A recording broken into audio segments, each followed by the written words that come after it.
23 minutes after 7. The papers before 7:30 with Ben Briggs from the Lancashire-based Farmers Guardian. But before that, government experts have praised Lancashire's educational services for children with autism. They carried out an investigation after the Burnley MP, Gordon Birtwistle, and the Ribble Valley MP, Nigel Evans, raised claims by families that their children's needs were not being met. Now, the advisors who were experts on special educational needs found that there was no cause for concern. Alan Entwistle from Burnley is one of the parents who's concerned about his son's education. He sparked the debate about this. His son Jack has just turned 10 and spent the last 9 months being home educated because Alan doesn't feel the school being suggested by Lancashire County Council is suitable for his son. He says that Jack's specific needs can only be met at the Oliver House School in Chorley and not at the council's preferred school, Pendle View. He told BBC Radio Lancashire's Claire Burgess why that was the case. It's unsuitable because he would be in a classroom with other children that he wouldn't be able to cope with that. He's likely to disturb them, push them over, get incredibly anxious being in their surroundings. The other problem with Pendle View is we know that they adopt what's known as positive handling, which is basically a licence to strap children down into chairs, keep them bound in, and we know from ex-teachers at Pendle View this has taken place there, that they've strapped children in chairs, put them in gymnasiums, left them alone to calm them down.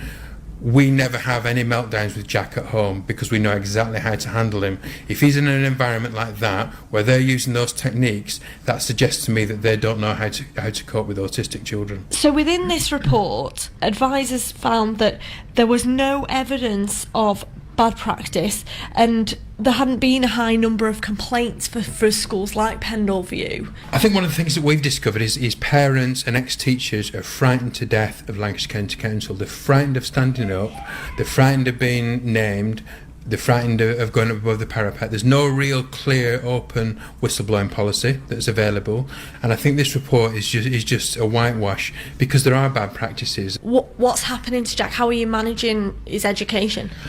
We've pulled together a package around him at home that we're funding ourselves, and we're trying to keep him stable and keep him educated on that level, but it's only a temporary solution. So our long-term aim is for not him to be home educated. He needs to be in a place such as Oliver House. Now, you've tried to appeal the decision, Yeah. and you've tried to move forward with this. Yes. What do you think about the fact that Department of Education experts have gone and looked at the education for autistic children in Lancashire, and they say, on the 3 individual cases explored, one of which is yours, we feel that Lancashire has worked hard to try to come to a reasonable accommodation with paternal views and is continuing to do so in the interest of the children involved? Well, that can't be the case because this report was prompted by the debate in Parliament that we triggered last July. We went to see Councillor Tomlinson in his offices in Preston last August, and we've heard nothing back from Lancashire County Council at all since then. We've heard nothing from the Department of Education, nothing from County Council, so they have not asked us our views, they've not tried to look at Jack, what his individual needs are, they've not met him. In fact, very few of these people in Lancashire County Council have even met Jack, so they're just making decisions on a very generic scale. They're not actually looking at the individual needs of the children. So nobody from the Department of Education who conducted this report, nobody came to see you or ask you about your son and your case? No. In fact, until today, we didn't even know this report was happening. What would you say to people who maybe think you're just being a difficult parent, rightly or wrongly, because you want the best for Jack? We want our son just be educated, just like any other neurotypical children would be. Do you feel that you've been let down? We feel we've been badly let down by Lancashire County Council. Our son just needs to be educated, he needs to be secure, and he needs to be in a one-to-one environment. That's Alan Entwistle there talking there to Claire Burgess, talking about the Pendle View School that his child is being offered, and we've just gone onto their website. The last Ofsted report that Pendle View School got was outstanding. Very good school. Well, Gordon Birtwistle is the MP for Burnley. He's been in contact with all 3 families highlighted in this report, and he joins me this morning. Good morning. Thanks for joining us. What do you make of this report? It says the provisions at Lancashire County Council provide a good. No cause for concern. Well, it might well be the case, but I mean, as Alan has just said, they never spoke to Alan. They didn't speak to any of the other families that I highlighted in the debate we had in London that was hijacked by the County Council through another MP that was there. They set him up with a a speech that he made during to undermine what we have been saying. Who was that? They haven't spoken to me. So, how can they say they've done an in-depth investigation when we've had a debate about... Well, the debate was about 3 individuals, but it was far more than that, because I know a lot more than that, children who are really suffering under the regime that we have at Preston at the moment. And yet they haven't spoken to them. They haven't spoken to me, they haven't spoken to Alan Episode, they haven't spoken to Chloe's mother, and they haven't spoken to Honey's mother. And those were 3, but there are many more, and they haven't been spoken to either. So they've probably spoken to the ones that think it's okay, but they haven't spoken to the ones that are having problems. But surely there are lots of parents, as you say, who think it's okay, and they've gone into the schools and they've seen what's going on, and they say that what Lancashire County Council is providing for these children is good, and there's no cause for concern. We can understand that these parents are worried. They only want their best for their children, but what's being provided, it sounds like, is the best. Well, it might be the best for the children that are receiving it, but it's not doing anything for the many children that aren't. I mean, Jack hasn't been to school for 9-10 months. Honey hasn't been to school for over a year.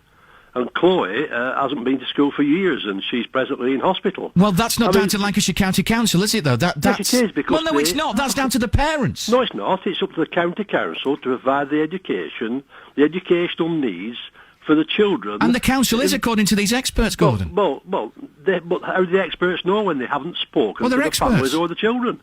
They're experts, but they haven't taken evidence from the children that the debate was about, or the families that represent the children that the debate was about. How can they be? I thought experts listen to all sides of the debate. They've been to listen to the good side of the debate, but they haven't listened to or spoken to the families who are suffering under the regime that the county council are now doing. It's just not acceptable. Do you think anything can now be done to help these families? No, I don't, because the families aren't even allowed to speak to the county council. If they ring the county council now, they're put through to the legal department, who take messages and pass it on to the educational department. How can it be that a family who's concerned about the child can't speak to the officers of a county council who now refuse to speak to them? They've got to go through the legal department. That's ridiculous. And these people at County Hall their salaries are being paid by the families who are suffering under the regime. It's outrageous. So you're claiming when they call County Hall and they want to speak to people in the educational department, they're not allowed to. They're not getting that chance. No, they put them through to a solicitor who speaks to them. I mean, is that how it works? Is that what happened? And they went to see the elected member, who's the executive member for this type of education in Lancashire, a guy called Matthew Tomlinson, who gave them all the platitudes and said he would look after them and they would have no problems and they'd get what they want. They walked out the door and he stuck a knife right between the shoulder blades, and they got a letter the day after to say they're doing absolutely nothing for them. Is that how it works? I mean, would you be happy with that if it was happening to your child? Yeah, I certainly wouldn't if it was happening to mine. Gordon, we'll have to leave it there. We will hear from Matthew Tomlinson, who's responsible for children, young people and schools in Lancashire, later on after 8 o'clock this morning here at BBC Radio Lancashire. It is Graham at breakfast. If you want to call in, text in this morning about that, 01254 583 583, or send us a text, 81333.